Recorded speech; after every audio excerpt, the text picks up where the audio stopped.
Leitura comentada do livro Um Curso em Milagres, comigo, Luciana. Capítulo 23. A Guerra contra Ti Mesmo. Seção 2. As Leis do Caos. Essa é uma leitura bastante longa, porque são 22 parágrafos. Mas, no meu modo de entender, essa é uma leitura muito interessante. E ela é completamente metafísica e vai ressignificar muitos pontos de vista que a gente teve até aqui. As leis, a palavra leis está entre aspas. As leis do caos podem ser trazidas à luz, embora nunca possam ser compreendidas. Leis caóticas dificilmente têm significado e estão, portanto, fora da esfera da razão, fora da esfera da compreensão. No entanto, essas leis parecem ser um obstáculo à razão e à verdade. Vamos então olhá-las calmamente para que possamos enxergar o que está além delas, compreendendo o que são e não o que elas querem manter. É tentar compreender num nível mais profundo e não aquilo que essas leis do caos estão querendo aparentar ser. É essencial que se compreenda para o que servem as leis do caos, porque o propósito que elas têm é o de fazer com que a verdade seja sem significado e, assim, atacar a verdade.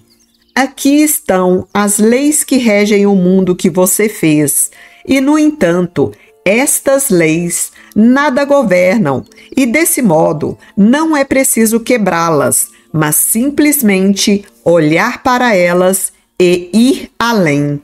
Trazer esse entendimento para nossa consciência não é atacar nenhuma dessas leis. A primeira lei caótica é que a verdade é diferente para cada um. Então, a primeira lei, o primeiro princípio, é de que a verdade pode tomar diferentes formas. Olha que interessante isso. Como todos esses princípios, esse mantém que cada um é separado e cada um tem um conjunto diferente de pensamentos que o coloca à margem dos outros, que o põe na condição de estar separado um do outro, né? Esse princípio se desenvolve a partir da crença em que existe uma hierarquia de ilusões. Olha que interessante, uma hierarquia de ilusões, graus de ilusão. Olha que incrível. Algumas são mais valiosas e, portanto, verdadeiras. Cada um estabelece isso para si mesmo e faz com que seja verdadeiro através do seu ataque ao que o outro valoriza. E isso é justificado porque os valores diferem e aqueles que os mantêm parecem não ser como os outros e, portanto, são inimigos. Olha que incrível! Então a gente traz aqui esse entendimento de direita e esquerda, de bom e mal, de santificado ou pecador, né? De certo ou errado, de melhor ou pior, verdadeiro ou falso, de Deus ou do diabo, de amigo ou inimigo. Isso tudo está dentro desse princípio aqui, de que a verdade pode tomar diferentes formas de acordo com o ponto de vista que cada um de nós tem. Por isso que tem tantos conflitos aqui, né? Na nossa vida que a gente observa, na Terra, trazendo aqui de uma abordagem mais direta, por exemplo, de direita e de esquerda. Como é bom aprender, porque a gente começa a se libertar dos condicionamentos mentais que são, antes de tudo, ilusórios. Pensa em como isso parece interferir com o primeiro princípio dos milagres. E o primeiro princípio de milagres diz: não há ordem de dificuldades em milagres. Um não é mais difícil nem maior do que o outro. Todos são o mesmo. Todas as expressões de amor são máximas. Agora, voltando para a nossa leitura, vou retomar a frase. Pensa em como isso parece interferir com o primeiro princípio dos milagres, pois isso estabelece graus de verdade entre ilusões, fazendo com que pareça que algumas ilusões sejam mais difíceis de superar do que outras. Se você reconhecesse que todas as ilusões são a mesma e, portanto, igualmente inverídicas, seria fácil compreender que os milagres se aplicam a todas elas, inverídicas aqui, no sentido de não serem verdadeiras, não serem autênticas. Todos os tipos de erros podem ser corrigidos, porque são inverídicos. Quando trazidos à verdade, ao invés de serem levados uns aos outros, meramente desaparecem.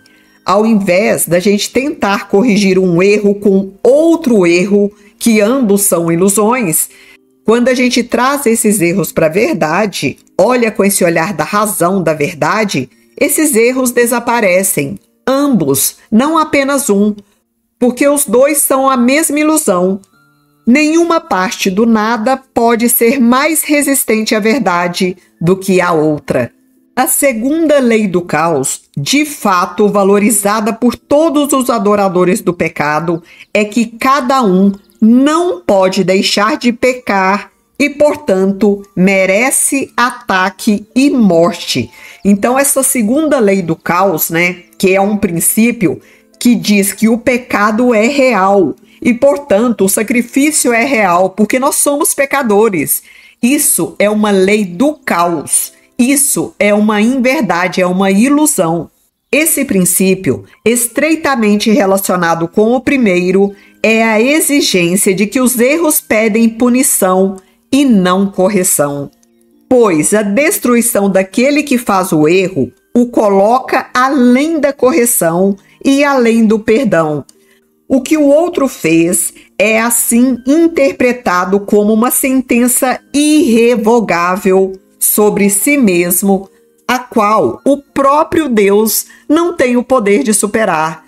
Por quê, gente? Porque se a gente vive tudo aquilo que a gente acredita, Deus nos deu o livre-arbítrio. Enquanto eu não mudar o meu entendimento sobre a vida, e enquanto eu continuar me vendo como um pecador, ou vendo o outro como um pecador, eu vou vivenciar e experienciar isso. Então, é uma ressignificação completa de crenças. Porque senão Deus não pode nos ajudar. Porque eu estou tão apegada àquela ideia de que aquilo é verdade, que eu não deixo nem espaço para Deus existir na minha vida. Desse modo, o pecado não pode ser redimido, sendo a crença segundo a qual o Filho de Deus pode cometer equívocos e pelos quais a sua própria destruição venha a ser inevitável. Por que ele está falando isso? Porque se eu me vejo como um pecador, ou se eu vejo o outro como um pecador, nesse entendimento distorcido, ele está condenado e não tem salvação. Pensa no que isso parece fazer com o relacionamento entre o pai e o filho. Agora, aparentemente, eles nunca mais poderão ser um outra vez, pois no caso aqui o filho, não pode deixar de estar para sempre condenado. E nesse caso, condenado pelo outro, que no caso aqui é Deus. Agora, eles são diferentes e inimigos. E o relacionamento deles agora é de oposição, assim como os aspectos separados do filho só se encontram para conflitar e não mais para se unir. Os aspectos separados do filho aqui, no meu entendimento, no caso aqui, eu e o meu irmão, ou você e cada um dos seus irmãos. Todos nós somos aspectos separados do próprio Filho de Deus. Um vem a ser fraco, o outro forte através da derrota do anterior. Olha só, gente. Então, aquele que vence a batalha, entre aspas, é o forte aqui. E o que perdeu é o fraco. Só que, em suma, tá todo mundo perdendo, porque tá todo mundo vivendo uma ilusão. E o medo de Deus e o medo uns dos outros agora aparenta ser razoável e se torna real devido ao que o Filho de Deus fez a ambos, a si mesmo e ao seu Criador. Por quê? Porque distorceu o entendimento de que todos são um só, tanto eu, quanto você, quanto Deus. Todos nós somos um só ser. A arrogância em que se baseiam as leis do caos não pode ser mais evidente do que aqui.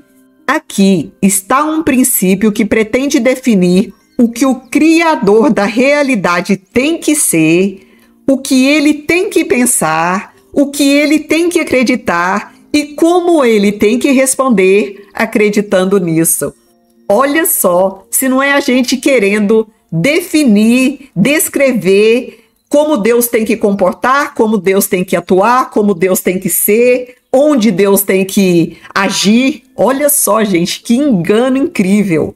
Nem mesmo se considera necessário perguntar ao próprio Deus acerca da verdade do que foi estabelecido para que ele creia.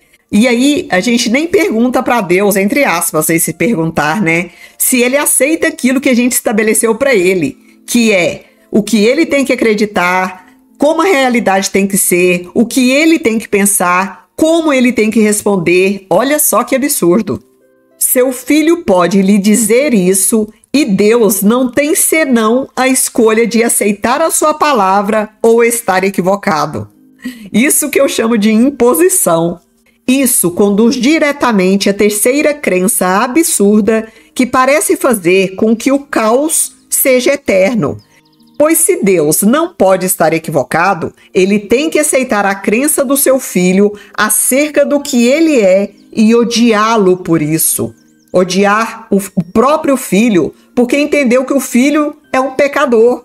Vê como o medo de Deus é reforçado por esse terceiro princípio.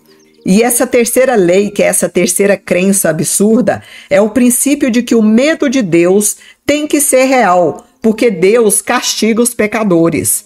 Agora vem a ser impossível se voltar para Deus pedindo ajuda na miséria, pedindo ajuda aos nossos sofrimentos, porque a gente vai ficar com medo, porque Deus vai nos castigar.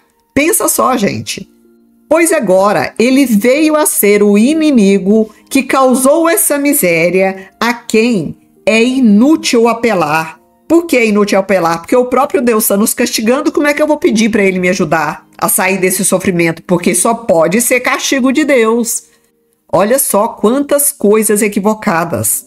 E nesse sentido, nem pode a salvação estar dentro do Filho, cujos aspectos parecem estar em guerra contra Deus e justificados em seu ataque. E agora, o conflito se torna inevitável, além da ajuda de Deus, ou seja, distante de qualquer tipo de ajuda que Deus pudesse nos dar. Pois agora, a salvação não pode deixar de ser impossível, porque o Salvador veio a ser o inimigo. Nesse caso, a salvação se torna impossível e vem a ser outra ilusão, né? Porque aí a gente vai ficar aprisionado nessa ideia de condenação. Não pode haver nenhuma liberação e nem é possível escapar quando a gente acredita nisso tudo que acabou de falar. Assim, a expiação vem a ser um mito e, nesse caso, a vingança e não o perdão seria a vontade de Deus. A partir de onde tudo isso começa, não há nenhuma ajuda à vista que possa ser bem-sucedida. Só a destruição pode ser o resultado possível. E o próprio Deus parece estar ao lado da destruição para dominar o seu filho. Aqui, novamente, essa ideia ilusória de um Deus punitivo. E não pense que o ego fará com que você seja capaz de achar um meio de escapar do que ele quer, que é, no caso, a nossa destruição. Essa é a função desse curso, que não valoriza o que o ego estima. Então, a visão do curso é nos salvar das ilusões, nos salvar da nossa própria destruição, nos salvar dessa ideia de pecado, de condenação, nos salvar para uma vida muito melhor e maior do que essa que a gente está vivendo. Uma vida com verdade, com significado, com conexão, com a nossa verdadeira essência atuando o tempo todo. O ego só valoriza aquilo que ele toma dos outros. Isso conduz à quarta lei do caos, que, se as outras foram aceitas, não pode deixar de ser verdadeira. Essa lei aparente é a crença segundo a qual você tem aquilo que tomou de outros. Através disso, a perda do outro vem a ser o seu ganho E assim, essa crença falha em reconhecer que você jamais pode tomar alguma coisa de alguém, a não ser de ti mesmo. No entanto, todas as outras leis necessariamente conduzem a isso, pois inimigos não dão voluntariamente um ao outro e nem buscariam compartilhar as coisas que valorizam. E o que os teus inimigos querem afastar de você tem que valer a pena possuir, já que eles o esconderam da tua vista. Vamos ver isso com mais profundidade. Então, essa quarta lei, esse princípio de que me falta algo, de que eu tenho que buscar fora aquilo que me falta. Então, eu estou vivendo nessa ideia da incompleteza. E assim, a gente segue vivendo em uma roda de rato, porque a gente está correndo atrás de algo que está em nós mesmos, mas que a gente nem desconfia que está dentro da gente, porque a gente acha que a gente é um ser incompleto.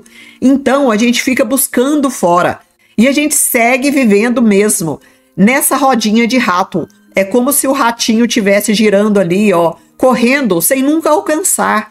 Porque trazendo para o nosso contexto, a gente alcança algo e de repente volta a sentir o vazio novamente, porque nunca é aquilo que está fora. Enquanto a gente não olhar para dentro, vamos estar buscando fora aquilo que a gente pensa que nos falta. Todos os mecanismos da loucura são vistos emergindo aqui, surgindo desse engano no caso. O inimigo, a palavra inimigo está novamente entre aspas, que se tornou forte porque mantém oculta a herança valiosa que deveria ser sua, a sua posição que é justificada, ou seja, a sua falta, assim como o ataque que foi mantido escondido de você e a perda inevitável que o seu inimigo não pode deixar de sofrer para te salvar. Me dar aquilo que eu mereço, né? Aquilo que eu acho que é meu.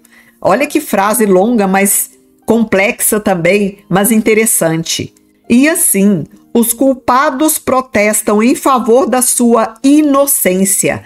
Se não tivessem sido forçados a esse vil ataque pelo comportamento inescrupuloso do inimigo, eles teriam respondido apenas com benignidade. Ou seja, nós projetamos fora que estamos buscando aquilo que é nosso de direito, porque o outro tem algo que eu não tenho, mas se não fosse por isso, eu teria agido com benignidade, amorosamente. Foi só por isso que eu agi dessa forma. Mas, em um mundo selvagem, os benignos não podem sobreviver. Assim sendo, eles não podem deixar de saquear ou serão saqueados. Trazendo de uma outra forma, nesse mundo selvagem, os benignos, que são aqueles que acreditam que têm que lutar por tudo aquilo que faltam para eles, não podem sobreviver sem lutar, né? E agora há uma vaga questão não respondida, ainda não explicada. O que é essa coisa preciosa, essa pérola de valor inestimável, esse tesouro secreto a ser arrancado com justa ira desse inimigo tão traidor e astuto? É uma pergunta. Não pode deixar de ser aquilo que você quer, mas que nunca achou. E agora você compreende a razão do porquê não o achou. Pois isso foi tomado de ti por esse inimigo e escondido num lugar onde não pensaria sequer em olhar. Ele ocultou no seu próprio corpo, fazendo disso a cobertura para a culpa que ele sente, o esconderijo do que te pertence. Agora, o seu corpo tem que ser destruído e sacrificado para que você possa ter aquilo que te pertence. Essa frase aqui que ele acabou de trazer denota que agora o corpo do outro tem que ser destruído e sacrificado porque ele escondeu no corpo dele aquilo que nos pertence. A sua traição, no caso aqui a traição do outro, exige a morte dele para que você possa viver. E você só ataca em autodefesa. Quantos equívocos aqui, gente. A gente entra nessa seara de que só está atacando para se proteger, que é outra ilusão. Mas o que é isso que você quer que exige a morte do outro? E como pode estar certo de que o seu ataque assassino é justificado, a não ser que saiba para o que esse ataque serve? E aqui, um princípio final do caos vem para resgatar. A palavra resgatar está entre aspas, porque não resgata nada, né? E essa quinta lei, esse quinto princípio, esse quinto entendimento é de que existe um substituto para o amor e para a salvação desse Deus cruel que a gente projetou. Então tem que ter algo além de Deus, porque se Deus castiga, eu vou buscar algo além de Deus para me salvar. Algo além do amor universal. Porque senão, gente, ninguém tem salvação. Que cenário incrível. Então, trazendo novamente a última frase que eu falei da leitura. E aqui, um princípio final do caos vem para resgatar. Ele mantém que há um substituto para o amor. Essa é a mágica que irá curar toda a sua dor, o fator que faltava em sua loucura e que torna a sua loucura sã. Essa é a razão pela qual você não pode deixar de atacar. Eis aqui o que faz com que a sua vingança seja justificada. Eis aqui revelada a dádiva secreta do ego, arrancada do corpo do seu irmão, que está ali escondida na malícia e no ódio, para ser dada àquele a quem a dádiva de fato pertence. Ele quer te privar do ingrediente secreto que daria significado à sua vida. Então, o ego nos faz pensar que o outro quer nos privar desse ingrediente secreto, que é o que vai nos salvar aqui na vida. O substituto para o amor, nascido da sua inimizade em relação ao teu irmão, tem que ser a salvação. É uma crença, né? A crença de que se a salvação não pode vir de Deus, porque nós somos pecadores, então deve haver algum outro tipo de salvação que não precise do amor de Deus, que não precise desse cenário crístico, né? Desse cenário divino. Não há nenhum substituto para ele e existe apenas um. E todos os seus relacionamentos não têm senão o propósito de se apoderar desse substituto e fazer com que seja seu.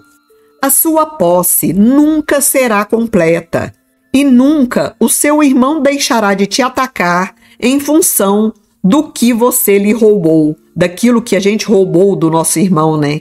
Nem Deus poderá pôr fim à vingança do próprio Deus contra ambos, pois, na loucura de Deus, ele não pode deixar de ter esse substituto para o amor e matar a ambos.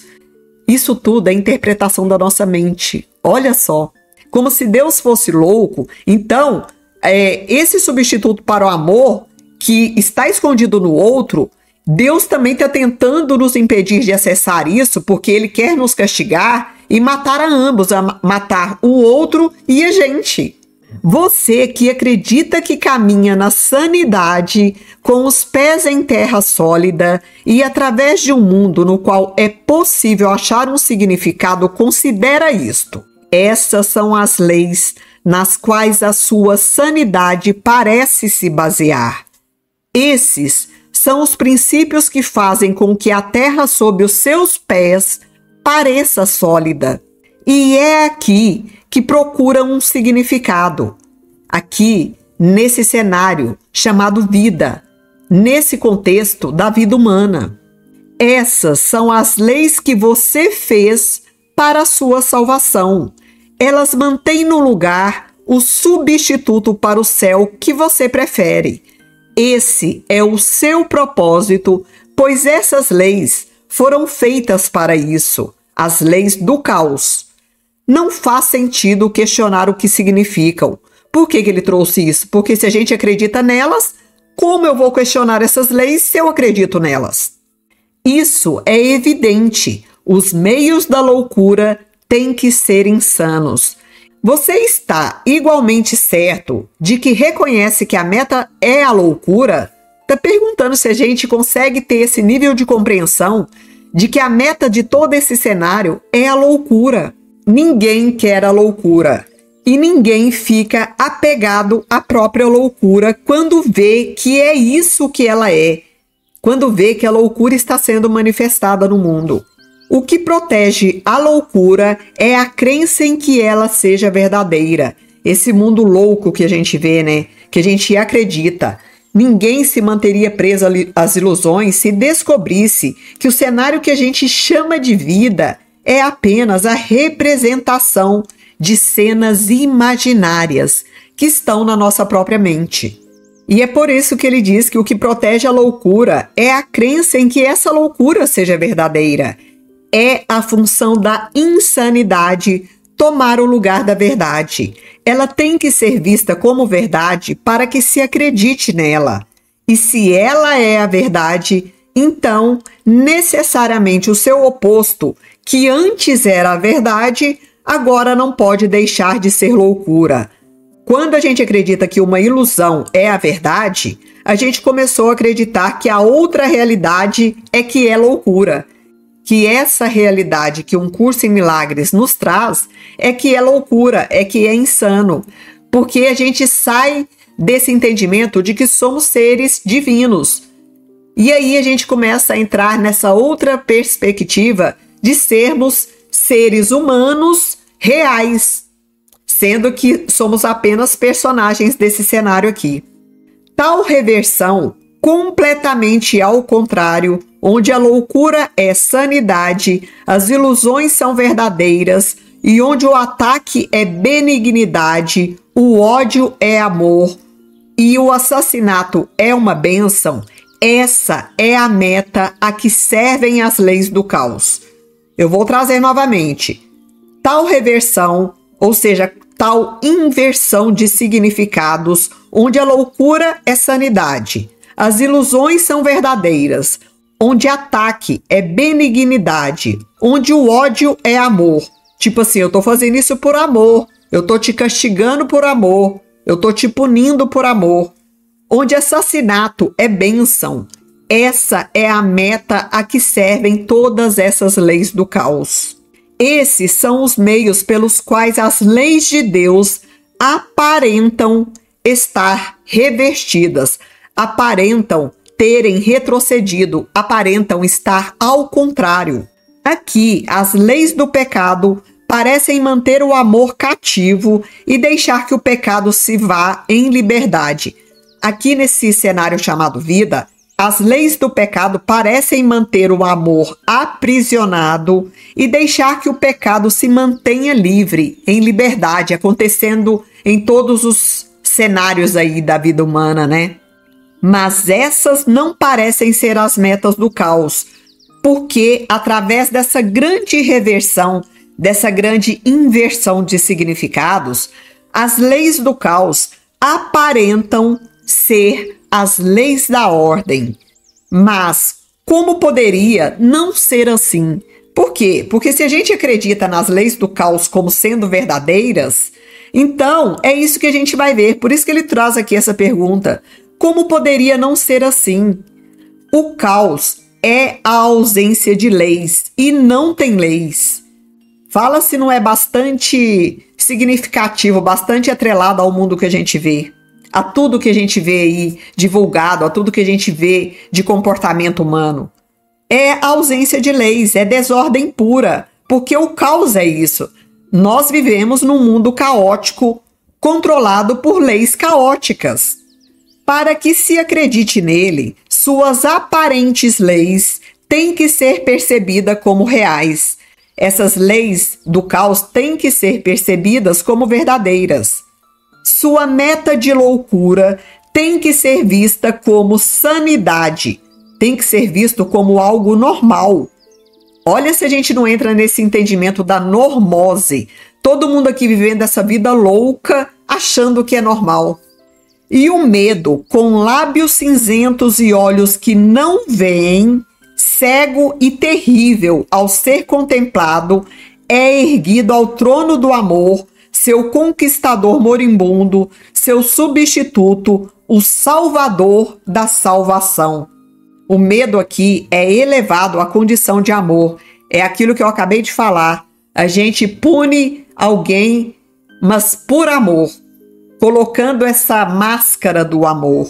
E aí, o salvador da salvação será o medo, né? O medo como um recurso para a salvação, que não vai acontecer nunca, né? Na verdade, estaremos ampliando ainda mais essa vida de condenação. Como as leis do medo fazem a morte parecer bela. Olha que exclamação profunda. Como as leis do medo fazem a morte parecer bela. O sacrifício, né? Dá graças ao herói no trono do amor que salvou o Filho de Deus para o medo e para a morte. Então, quando a gente acredita em todo esse cenário, a gente acredita na loucura e está agradecendo ao herói no trono do amor que a gente imagina que salvou o Filho de Deus, que seria a nossa essência divina, né? Para o medo e para a morte. Que aí sim se cumpriu a salvação através da jornada do medo, do sofrimento e da morte, como se a salvação fosse isso.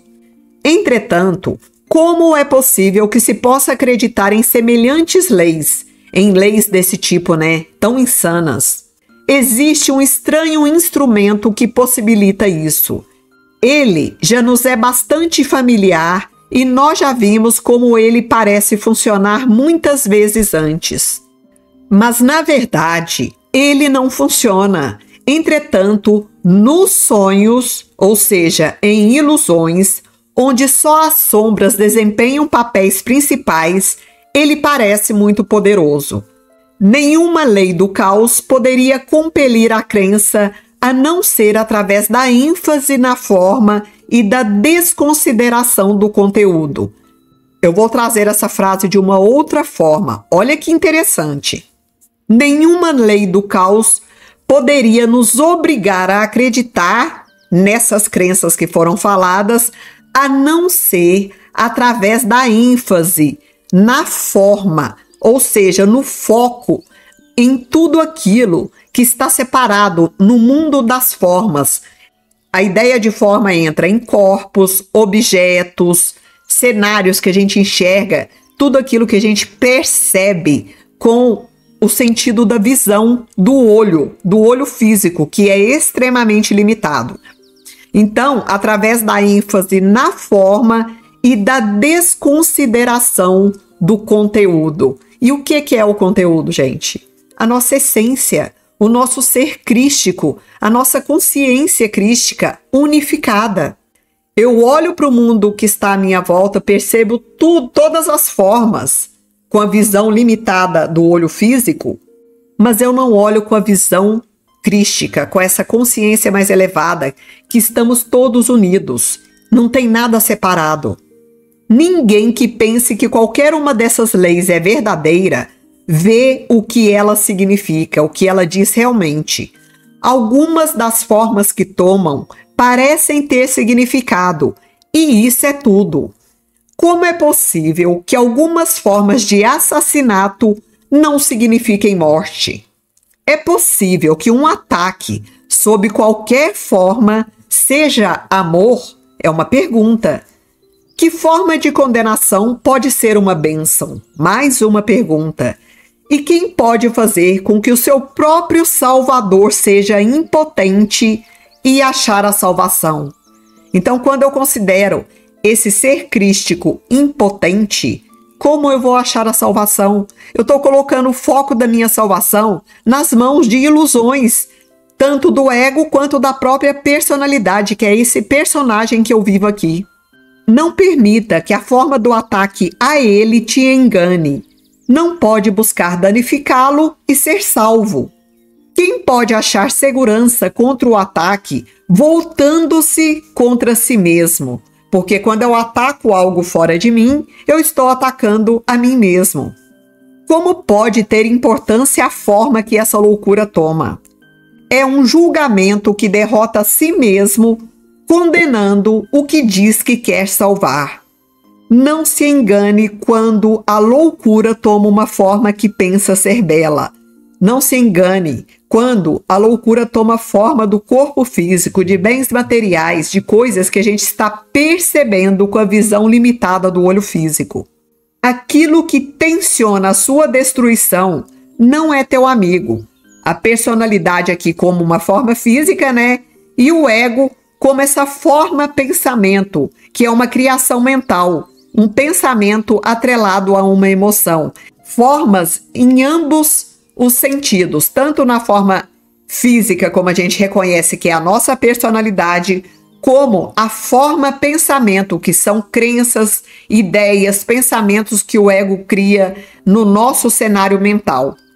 Você até afirmaria e pensaria que é verdade que não acredita nessas leis sem sentido e nem age de acordo com elas.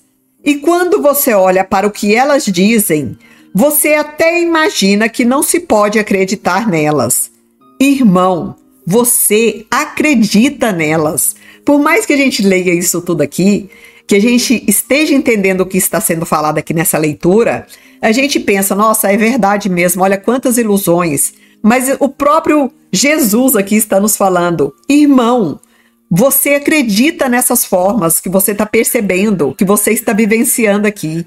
Pois, de que outra maneira você poderia perceber a forma que essas leis tomam com um conteúdo como esse?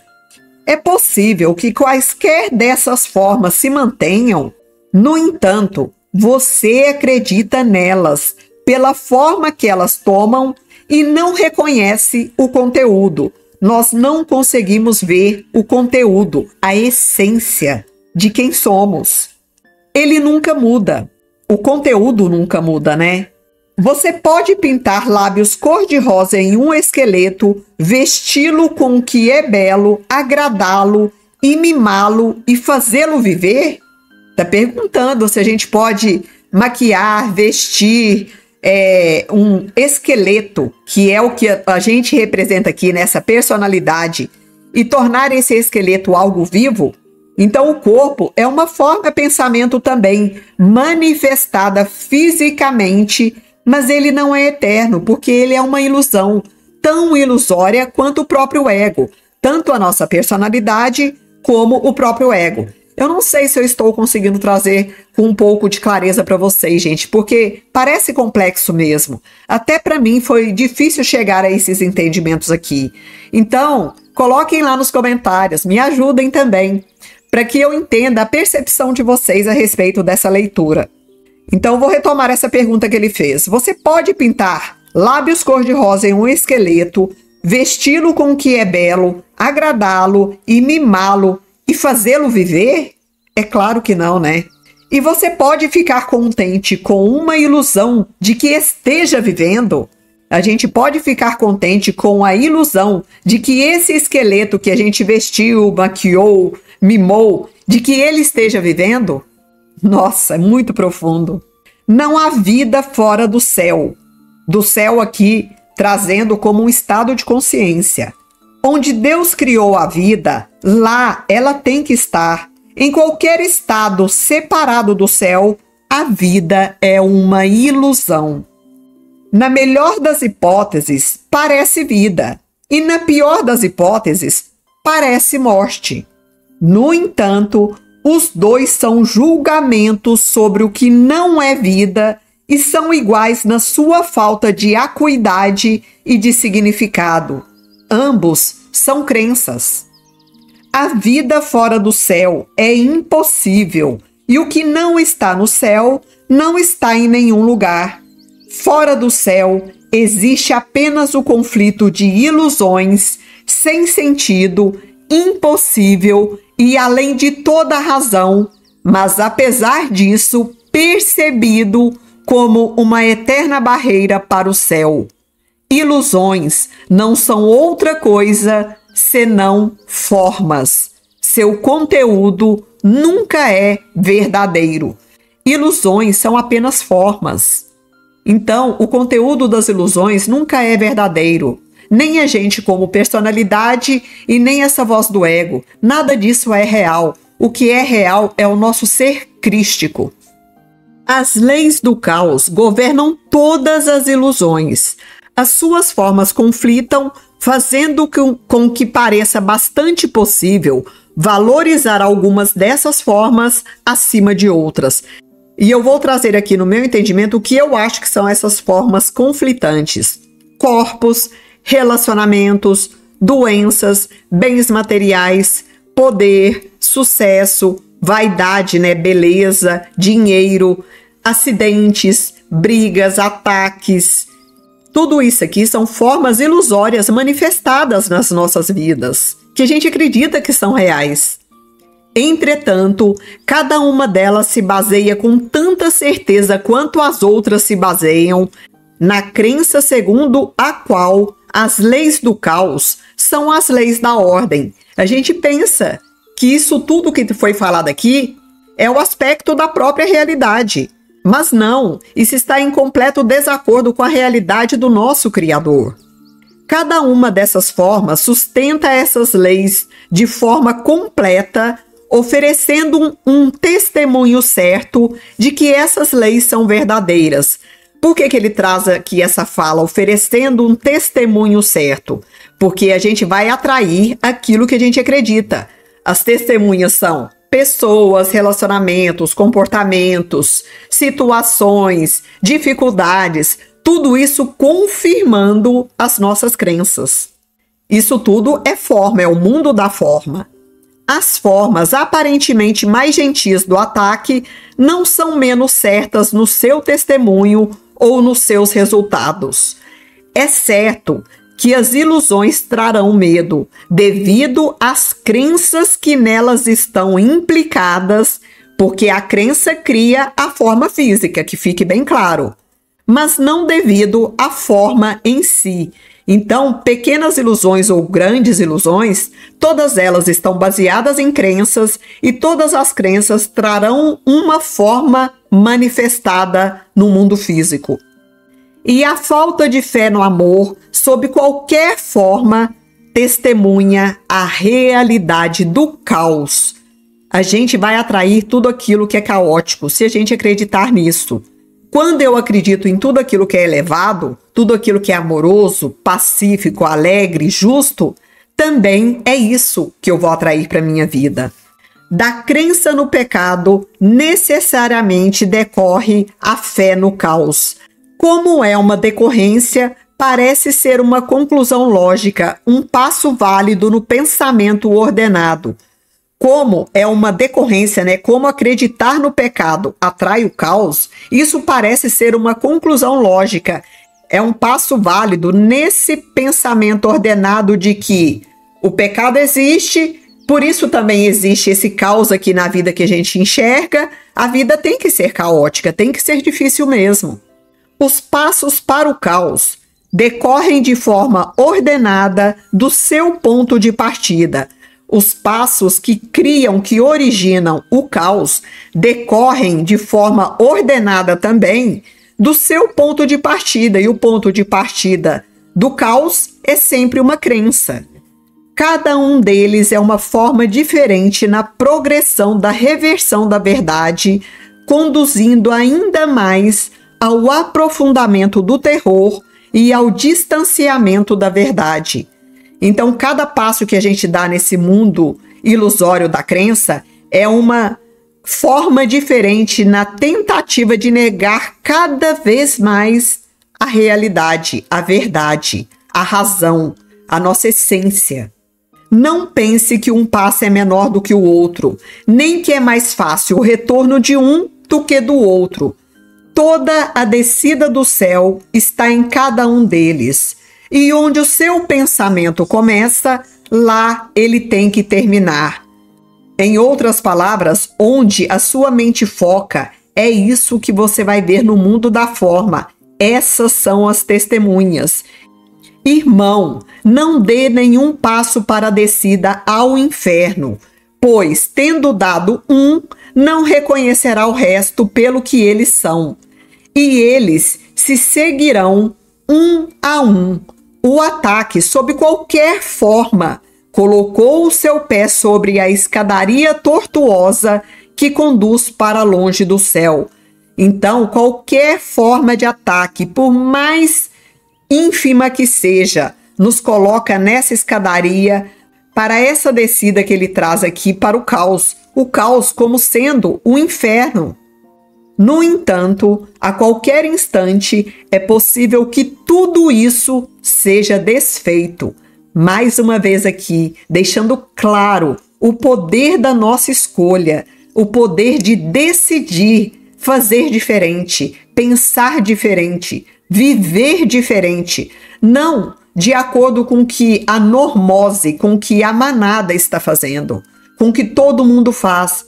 Nós não somos todo mundo aqui na multiplicidade. Nós somos, sim, um só ser em essência, numa grande consciência. Mas aqui manifestado, eu tenho que colocar a minha verdade, praticar a minha verdade cotidianamente, praticar aquilo que tem a ver com algo mais elevado, com aquilo que o nosso Criador designou para nós, e não com esse mundo ilusório.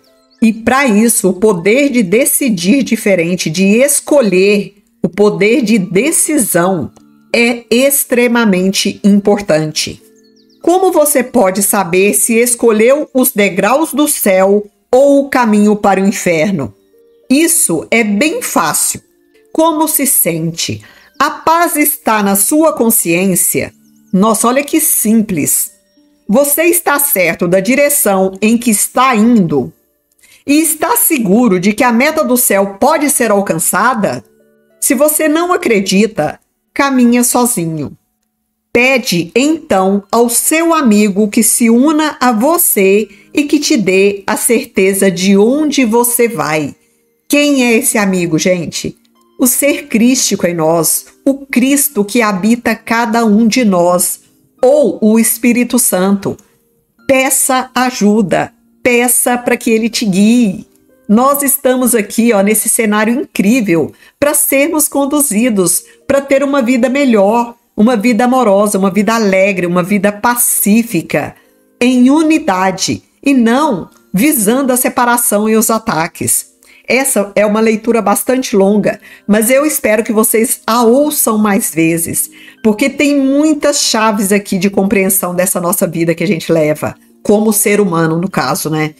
Espero realmente que tenha sido proveitosa essa leitura, porque tem muita coisa aqui para a gente ressignificar dentro do nosso próprio ser, no nosso modo de ver, além da visão do olho físico. Fim da leitura do livro-texto.